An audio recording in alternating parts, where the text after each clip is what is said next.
আসসালামু আলাইকুম সম্মানিত ভিউয়ার্স, আপনারা সবাই কেমন আছেন? আশা করি আল্লাহর অশেষ রহমতে আপনারা সবাই ভালো আছেন।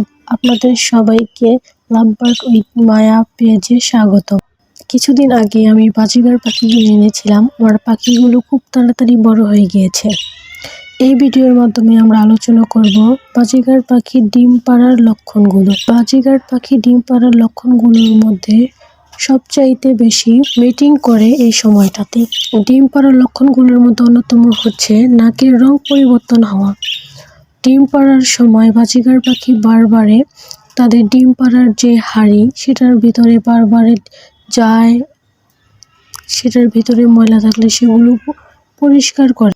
বাজিগার পাখির ডিম পাড়ার লক্ষণগুলোর মধ্যে আরেকটি লক্ষণ হচ্ছে ছেলে পাখিটি মেয়ে পাখিটিকে খাবার খাইয়ে দেয়। মেয়ে পাখিটি হাড়ির ভিতর ঢুকে অনেকক্ষণ বসে থাকে এবং অন্ধকার স্থান খোঁজে যেখানে সে ডিম পাড়ার জন্য নিরাপদ মনে করে।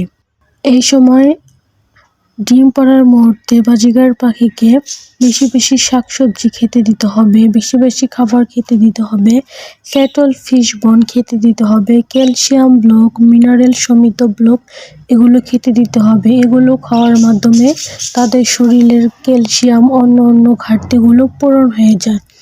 ডিম পাড়ার সময় বেশি বেশি খাবার দিতে হবে, না হয় বাজিগার পাখি অসুস্থ হয়ে পড়বে।